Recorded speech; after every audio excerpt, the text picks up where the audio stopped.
So we have wrapped up what we were doing beforehand, which was with the developing clairvoyance abilities and everything. I believe I told everyone that you have the tools now to where you can use that methodology to learn from spirit, to learn from those other entities in those different realms and such.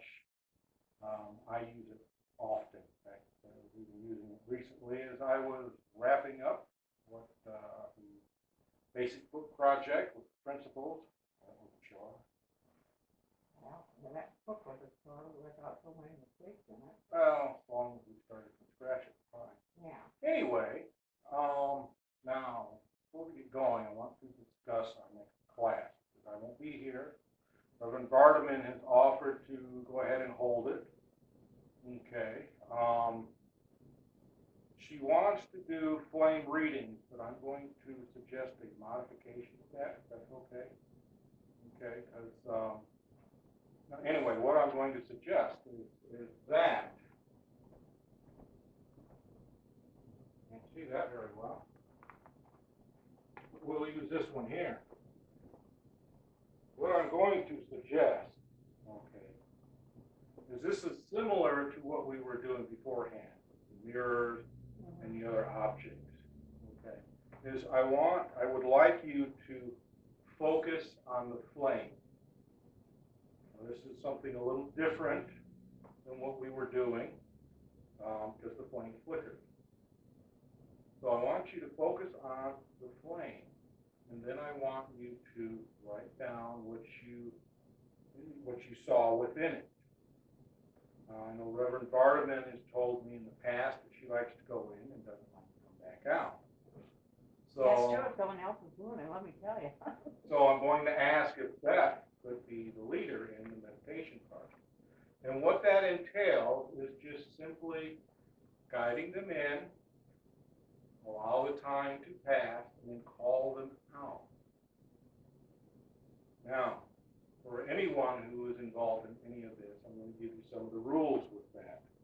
One is that, you do your best never to touch anyone, because the shock to their system can be a little damaging. Hopefully, through our meditation process with the Buddha here, hopefully with that, you have developed an awareness to where that won't happen. Because that's the purpose of meditating with our eyes open, so we become aware of everything around us. So somebody doesn't just come in and open the door. You know how jarring that sound can be if you're in meditation. Well, if you're accustomed to meditating with your eyes open, and you learn to be aware of everything, you develop the habit.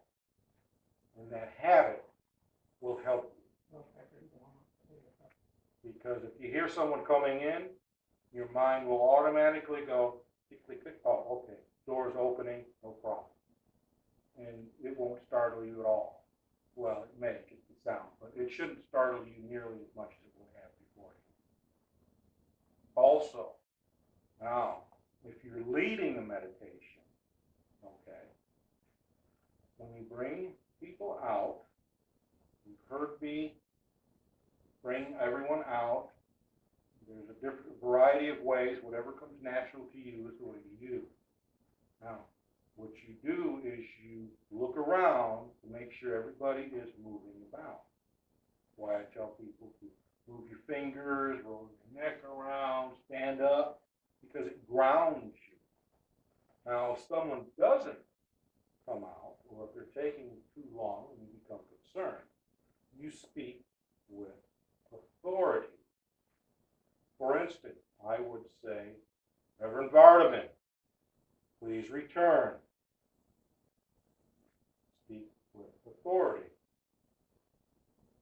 Now, when you run into any other problems within dealing with the spirit realm, refer back to the Bible. And in the Bible, it tells you to speak with authority. There's an instant that comes to mind in the New Testament, I believe it's in the book of Acts, where some passers-by had heard the apostles, I believe it was Peter, casting out demons. Well, they decided to try it on their own. And the response was that the entity inside the being, the person, replied back to them. Peter, we know. Paul, we know. Who are you? Of course, in the Bible, then the demons came out and they went after the people that were trying to exorcise them. I don't know exactly how true that is. It may be some embellishment. But the idea is that be authoritative. You are in control. That's the thing to remember. You are in control. If you feel something starting to slide inside you, or if you feel that reality is starting to slip away, you are in control. You can say, stop. You can say, no. You can say, I cast you out. Whatever comes natural, but is assertive. Okay? Because the advantage we have over those in the spirit realms or the astral realm, or whatever you want to call them, is that we are in a physical form. And being in a physical form, we have the power of voice. And voice is very, very powerful. If you have ever read any of the esoteric writings, there are certain things that they put in there that they say, do not speak these words aloud, because they are powerful. Yes, indeed, they are very powerful. If you have ever dabbled in the law of attraction, you have to speak, and things will happen. And once you understand that responsibility that comes with that, well, then you become more aware of what you say and how you say it. So, anyway, any questions with that? Comment? Oh. I got something I want to say.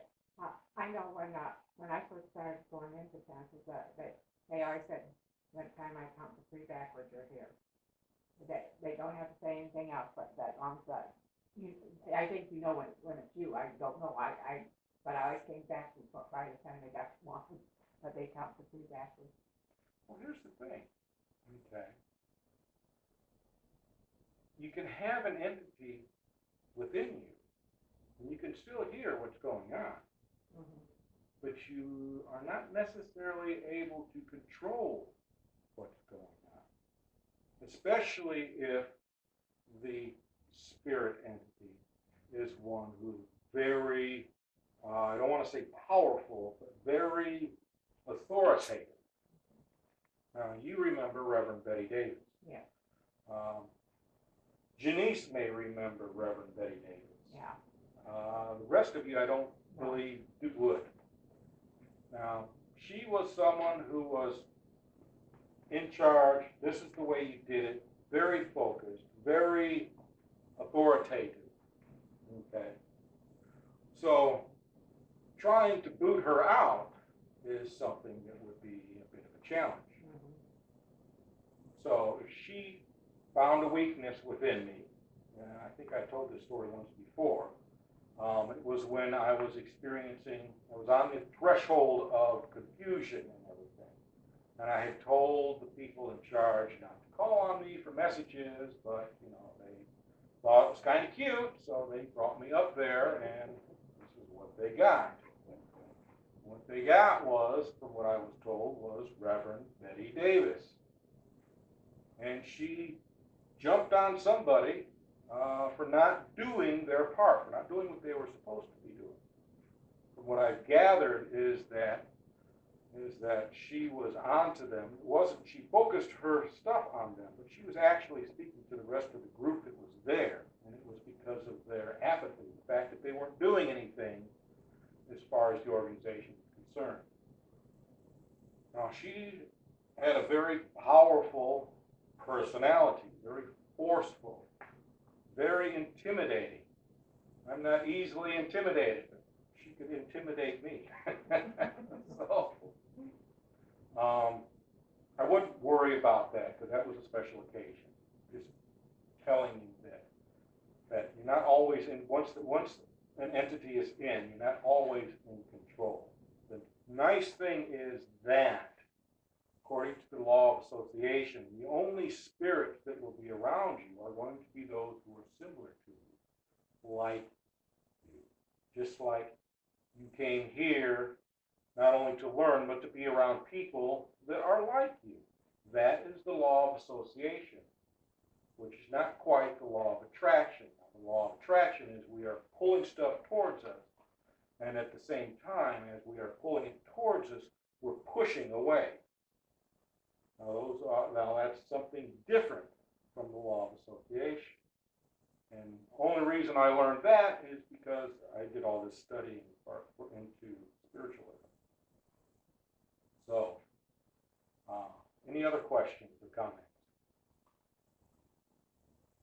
Okay, can you handle this, Beth? Okay, very good. I'm very confident that you can. You are very connected.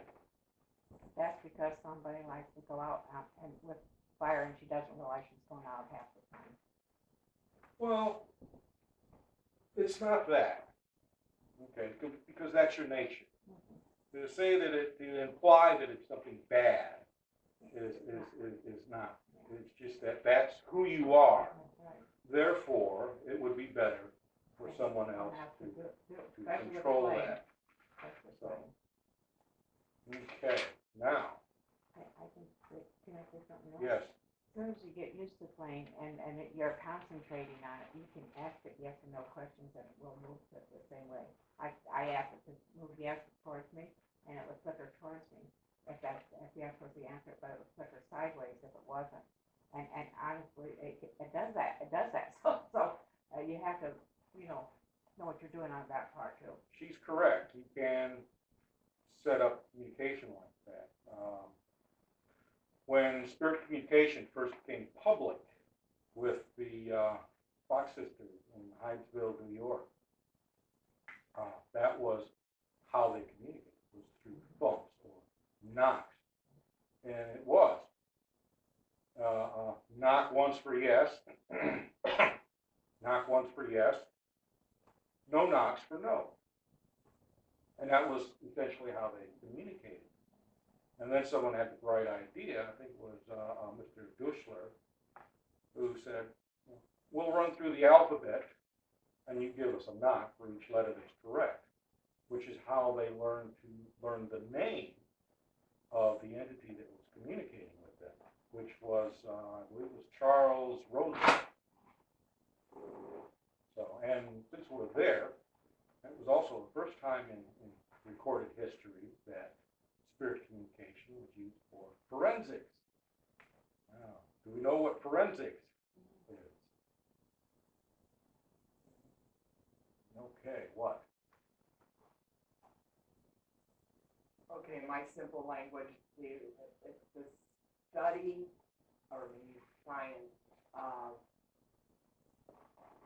clues in a crime scene. That's a very good explanation. It's not limited to a crime scene, but it deals with law. Forensics deals with law. A forensic psychologist is a person who comes in and represents the Justice Department, and they interview the person to determine if they're able to stand trial, what motivated them to commit an act, that sort of thing. A forensic accountant goes through a person's finances for the purpose of law. So anything that is connected with law, when they're investigating, it's forensics. So that was actually the first time spirit communication was recorded as being used for forensics. So, and I may put that on the text. We ain't taking it